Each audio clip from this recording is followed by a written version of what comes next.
Okay. So again, my name is Jasmine Williams. I'm a staff writer with Brit Co, and we're so excited to have you here with us to learn more about your upcoming novel, Baby X, which got a chance to read it. And I have so many thoughts and questions about it. But before we begin, can you just let our readers know a little bit more about you? Sure. So my name is Kira Peikoff, and I'm a writer based in New Jersey. I have always wanted to be a writer ever since I was a kid. Baby X is my fifth book, but all my books are thrillers, and I love writing about the impact of new and emerging technologies on our lives and on our world. So that's kind of my niche as a writer, and this new book is no exception. All right, and that's great because I know you do have the journalism background and you also have a background in bioethics. So that's great that you covered that for us. And so with Baby X specifically, which, wow, this was such a ride. It has so many different elements, but specifically, it's kind of almost like a dystopian future. And I noticed that you kind of set it in a world where everyone's moved past like the pandemic and the influencer age. So I want to ask you what specifically about the pandemic and the influencing age that we're kind of still post pandemic right now. What about those things kind of stood out to you and made you go, that's kind of a good thing to add in this book? Yeah, I think it's backstory in my book, which starts about 30 years from our present day. So some of my characters were kids in today's world and growing up amidst the chaos and the kind of tragedy and uncertainty of the pandemic and our politics, which is kind of a terrifying moment right now. So all this is thankfully in the backstory of that book. But I think that this moment in time culturally has shaped my characters because they are probably more prone to rebel against the status quo and against cultural norms and conventions that the pandemic has thrown into disarray in some ways, like around work, around families, around politics. Everything has kind of, we've seen undergo a pretty seismic shift culturally. And I think that will have long-term ramifications on the kids who are growing up today and the kinds of things they'll be interested in studying and doing later when they grow up. Mhm. And I know specifically with your character Quinn, you mentioned that her mom kind of was like a top influencer and she's kind of shifted into now she's more focused on religion.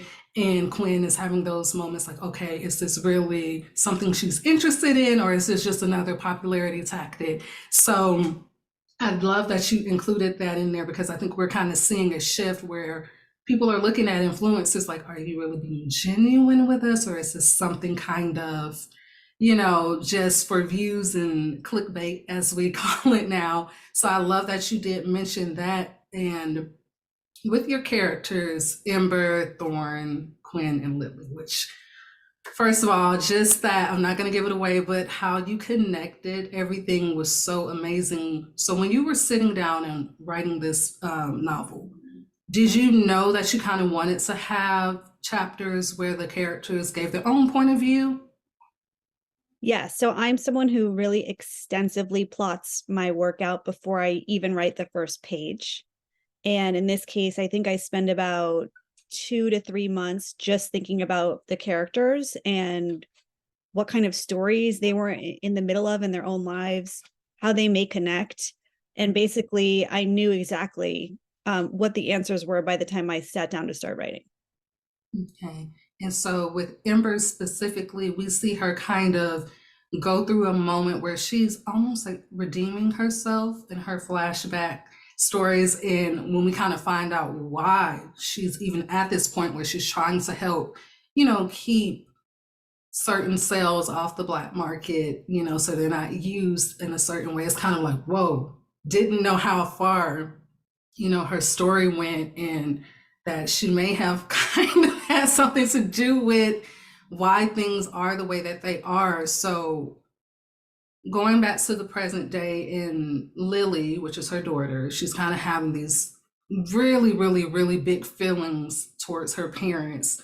Um, Do you feel like her feelings were warranted or they were just kind of like displaced because she really didn't understand what was going on, why her parents made the choice around her birth? Yeah, so Lily is this character who is unforeseen. That means in this, near future world, someone who was just born naturally the way that everyone today is born. So she's unforeseen in the sense that no one has chosen her from a number of other embryos and seen her pre-implantation scores to see what her predispositions are. So the unforeseen aspect is like kind of no one knows what this kid is going to grow up to be like, which is normal for everybody and all of us, right? We weren't selected with our scores or anything like that.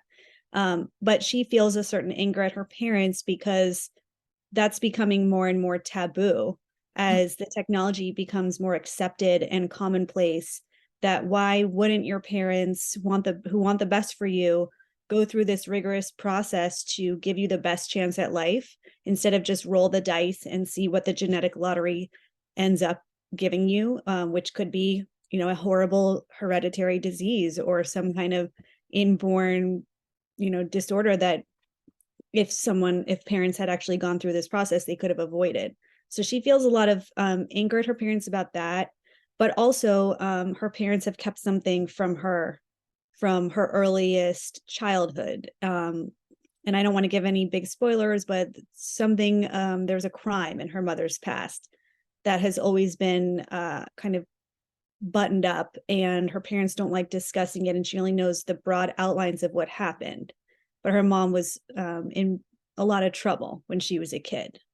So part of her story is figuring out what really happened with her mom and reconciling her feelings about her own conception with her parents' past.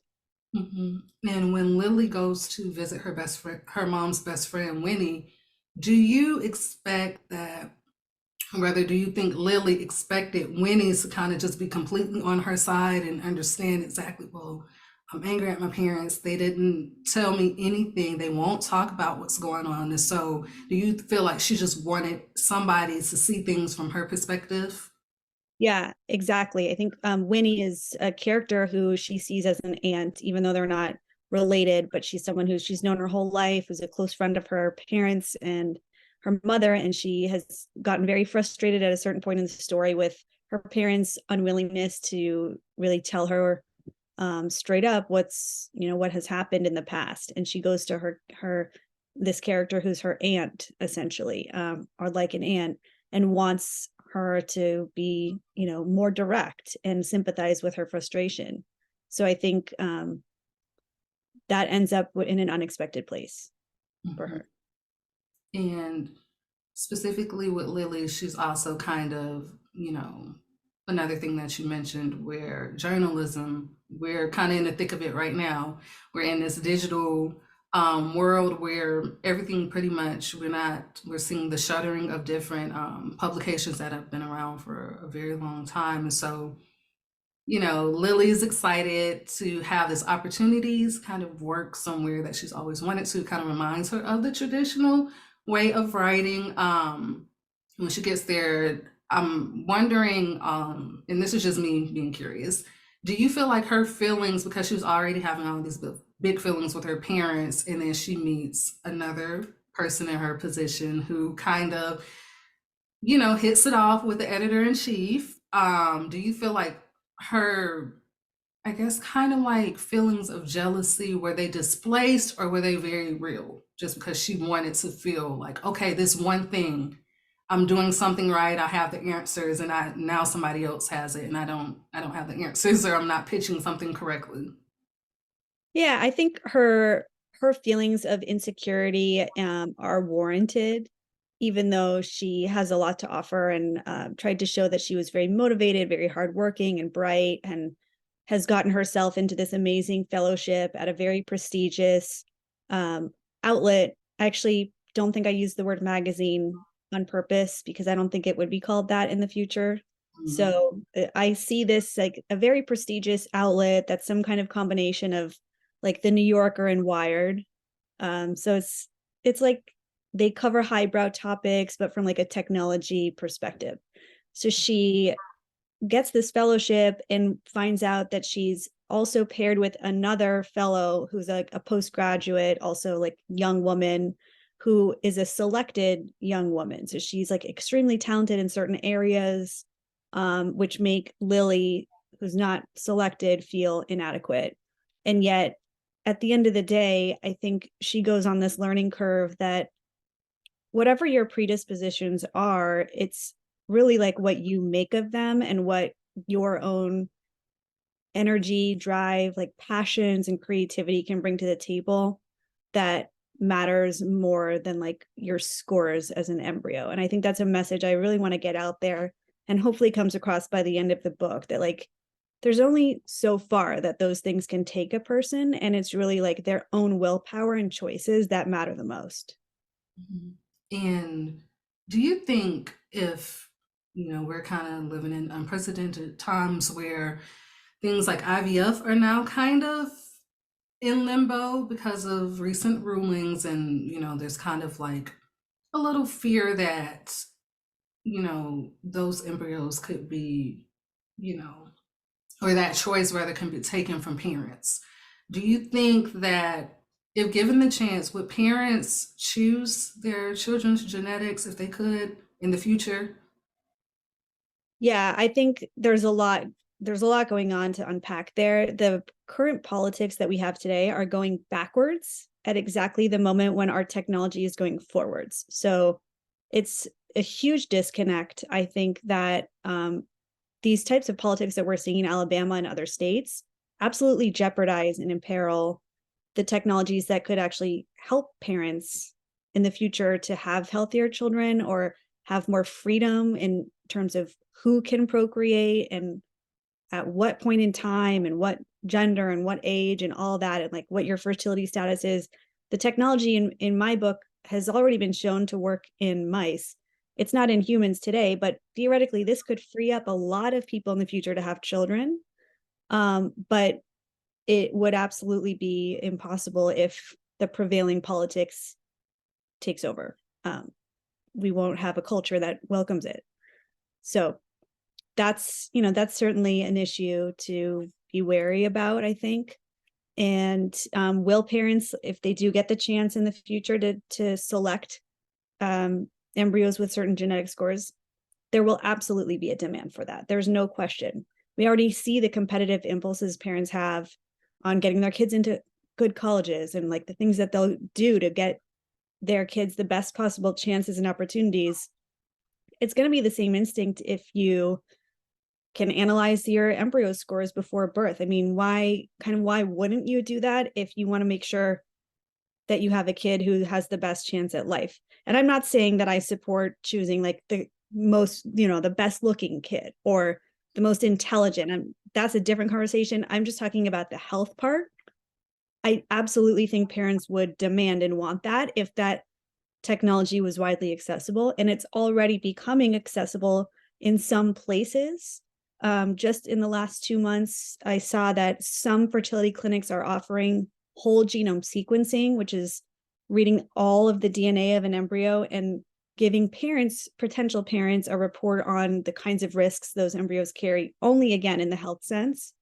That said, given that the whole DNA of these embryos are being sequenced and analyzed, potentially really motivated parents could take that and try to determine if there was any correlation, even today, with the scores that these embryos get and the DNA risks with any personality or other types of traits. And that area of early genetic analysis is still evolving for sure. There's not like such clear research to my understanding on, these are all the genes for like intelligence. I mean, there's certain ones that have been identified, but there's a lot of work that would need to be done to substantiate some of those claims. Whereas on the health risk side, there's a lot more science on that. So yeah, absolutely parents will want that the more and more available it is. Mhm. And I love that you're going into depth about all this, and just kind of going back to with the politics that we have and the technology and the huge disconnect. Do you feel like we're kind of moving towards like a dystopian future? Is that something that's going to happen just because, at the rate things are going? I mean, what we're in 2024 and then the pandemic, what that was almost 4 years ago now. It almost feels like, wow, are we kind of out of that bubble? Are we into, we're evolving into something different? And we have to learn how to, navigate that. Yeah, I think the politics are becoming more and more repressive for this particular area of like reproductive rights and autonomy.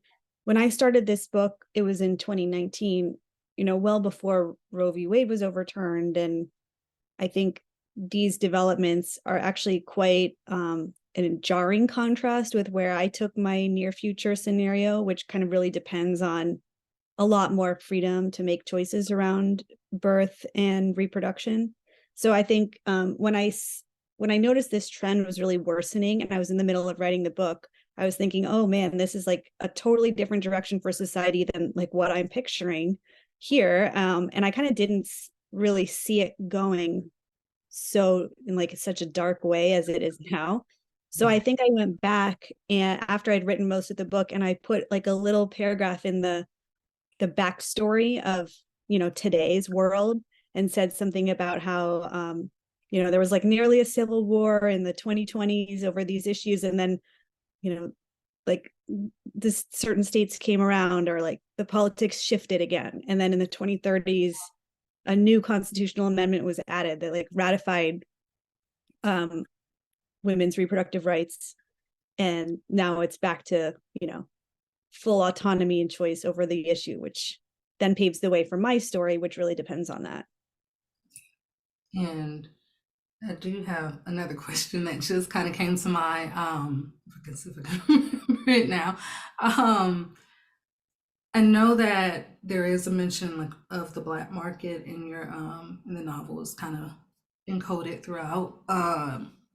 We just have the black market going on for different things now. Do you foresee if things shift where we kind of have that autonomy again and reproductive rights are not being threatened by the government, do you think that people would start going the route of, okay, we're going to start, selling somebody's cells at, going to the highest bidder?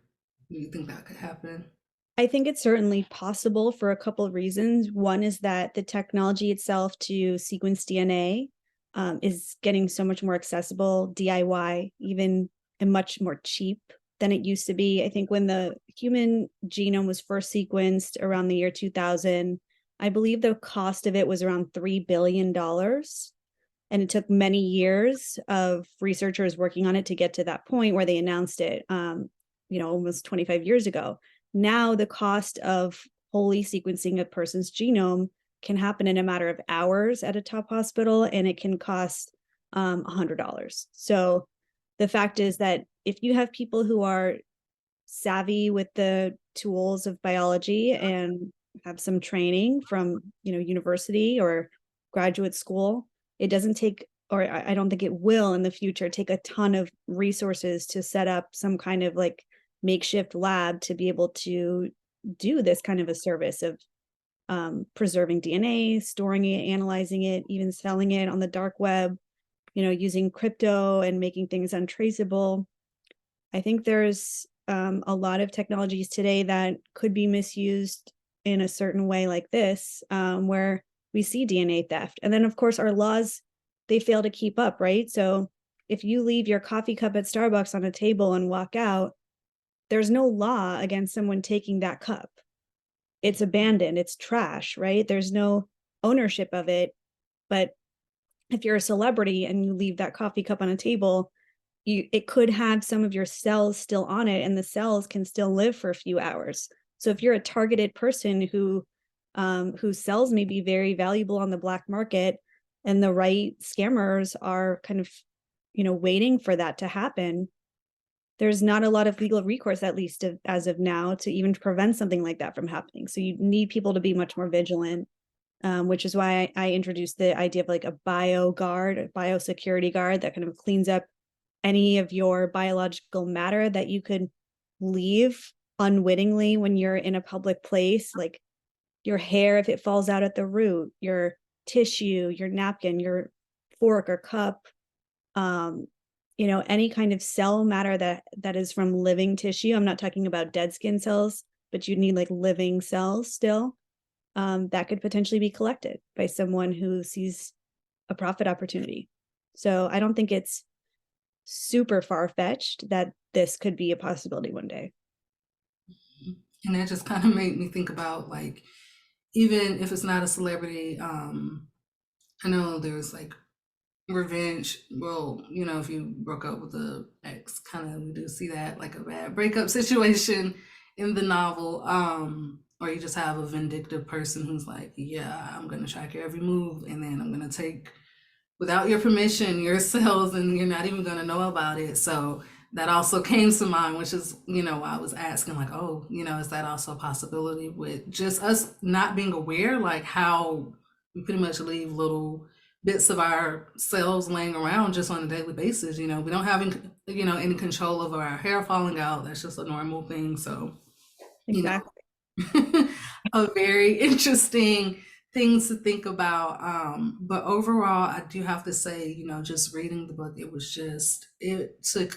takes the reader on a ride from beginning to end. And, you know, even just thinking about how most women, we're told, like, oh, your biological clock is ticking, how that kind of changes as well in the novel. And things are a lot more accessible compared to now, where, someone in their 30s, it's like, oh no, you still have time. Or, I think it's like age 35. I'm not sure if it's changed, but I think it's around age 35. They kind of consider, used to be what, geriatric pregnancy, and that language is, non-existent. Was that kind of like on purpose, just given the world that you built? Yeah, absolutely. I think part of the huge benefits of this technology, and of course, there's the risks, which the whole book focuses on the risks and like unintended consequences, because as a thriller writer, I'm going to go into the danger spots and the high stakes. But the truth is, there's a lot of huge benefits if we had this technology today. And one of them is that age doesn't matter anymore. You don't need to rely on your supply of eggs that you were born with as an infant, and then that age over time and kind of age out in your 40s, and then you can't have a baby anymore.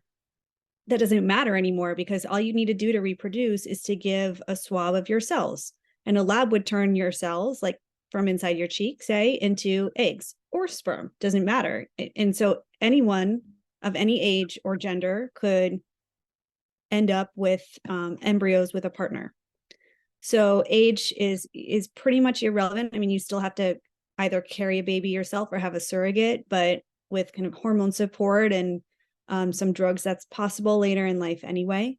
And yeah, I think this, even today, what we're seeing about age 35 is not really like such a sharp cutoff as they once thought. It's like a slow curve over time that decreases. But women today are still faced with this sort of taboo of older pregnancy. I mean, I had a baby when I was 36, and it doesn't seem like very old, but I remember my doctor saying, in my chart, I'm advanced maternal age and geriatric. And it's like, really? Yeah. I don't feel like I'm very old, but in the future, it really won't matter. Mhm. So And I do love that you erase that language, just because I'm not sure, we just live in a society that kind of, on one hand, we say we value mothers, but then it's kind of like the language we use to describe, people who are of childbearing age. Oh, there's the fear, like, oh, don't have a baby in this situation. Then it moves to, well, when are you going to have a baby? Then, oh, now you're at a risk for a baby. So there's all this like language of fear, and it's just encoded in how we talk about mothers. I'm like, it's not really fair. So I just really appreciate the language that is in Baby X. And also, there's a bit of a love story in there for anybody who might be interested. It's not like the central aspect, but it is a part of it, just because I think life is just full of, ups and downs, even in a dystopian future. And love and families are still prevalent. So I just love the way that you wrote this book and the flashbacks and kind of bringing everything together. For there are several big reveals in this book, which I'm not going to give away. And really, those are the only questions that I have outside of, the book comes out on March 5th, and I know you must be really, really excited. We're almost there. And I just, again, we appreciate you for taking the time out to talk about Baby X with us today. Of course. Well, thank you so much for your interest. Really appreciate the kind words, and I hope your readers get a chance to check it out. It seems like the people who have gotten early copies all say it's a wild ride. That's the thing I keep seeing. A wild ride. And it's like, yes, it's a pretty crazy story, I have to say, and I think people will be entertained. That's Oh what I yeah, hope. definitely. And it's one of those things where, we have books where it's just an escape from reality, but you just kind of weave things that are still we're dealing with today and put it into this dystopian future. So I think it's very, very relatable. So can't wait for everyone to read it. Thank you so much. You're welcome. Thank you again. And I hope you have a wonderful day. All right, you too. Thank you. Bye bye.